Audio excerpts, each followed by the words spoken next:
Il est 7h49. France Bleu Alsace matin, 6h, 9h. Nous sommes en retard, c'est vrai ce matin, mais on prend du temps pour parler de ce qui s'est passé ce week-end. Après Charlie en janvier, les policiers de nouveau mobilisés depuis les attentats de Paris vendredi soir. À Strasbourg, une trentaine de patrouilles de police sont en permanence sur le terrain. Dans le Haut-Rhin, pas de chiffre officiel sur les policiers mobilisés, mais ils sont armés de pistolets mitrailleurs pour faire face à une menace. Bonjour Michel Corriot. Bonjour. Vous êtes secrétaire régional d'Alliance Police Nationale pour la grande région, Alsace-Lorraine, Champagne-Ardenne. Les policiers sont déjà très sollicités depuis le mois de janvier. Est-ce qu'on a les moyens d'en faire plus ?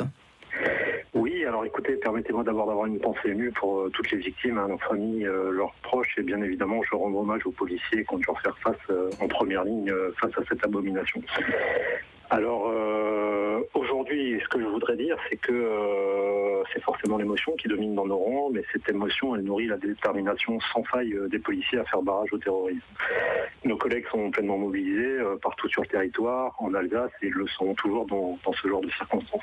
Mais ça fait 10 mois déjà qu'ils sont sollicités quasiment en permanence.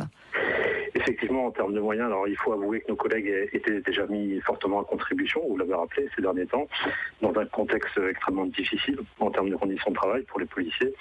Ça s'est traduit d'ailleurs très récemment par de nombreuses manifestations partout sur le territoire où nos collègues ont exprimé massivement et avec force leur ras-le-bol.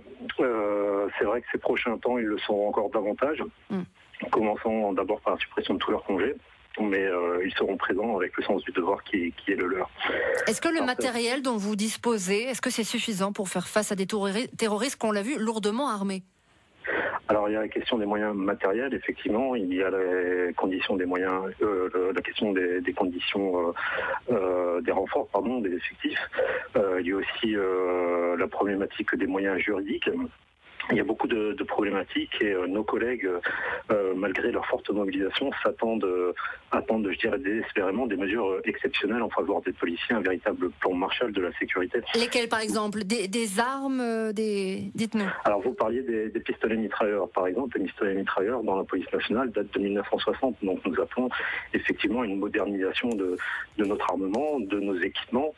En termes de règles juridiques, nous appelons de nos voeux à revoir les règles de la légitime défense qui aujourd'hui ne sont pas adaptées. Et donc voilà, et aujourd'hui on se rend compte que les effectifs sont réduits à peau de chagrin dans les commissariats, ce n'est tout simplement plus possible. En termes d'effectifs, vous souhaitez des renforts pour les marchés de Noël ? Oui, effectivement. Alors pour les marchés de Noël, je veux être clair, moi j'apporte un soutien républicain très fort à tous les maires qui souhaitent que les marchés de Noël aient lieu. Ils ont totalement raison, il ne faut pas céder à la peur que tentent de nous imposer nos ennemis. Toutefois, il faut des garanties en termes de sécurité. En ce qui concerne l'Alliance Police Nationale, c'est vrai que nous sommes attentifs, nous sommes un peu inquiets, particulièrement pour le Haut-Rhin, où à ma connaissance, il n'y a pas de forces mobiles qui sont prévues pour les marchés de Noël.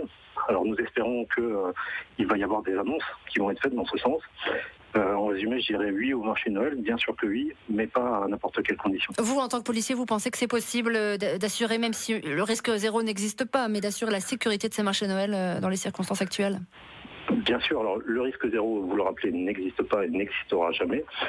Toutefois, je crois que c'est important qu'on puisse maintenir ces manifestations, mais je le répète, il faut que les conditions de sécurité soient maximales. Michel Corriot, dernière question. La menace est présente en Alsace. Il y a des personnes qui peuvent tomber dans la radicalisation. On parle de 300 à 400 personnes surveillées, suspects. Est-ce qu'ils sont suffisamment surveillés ? Tout ça pose la question encore de moyens.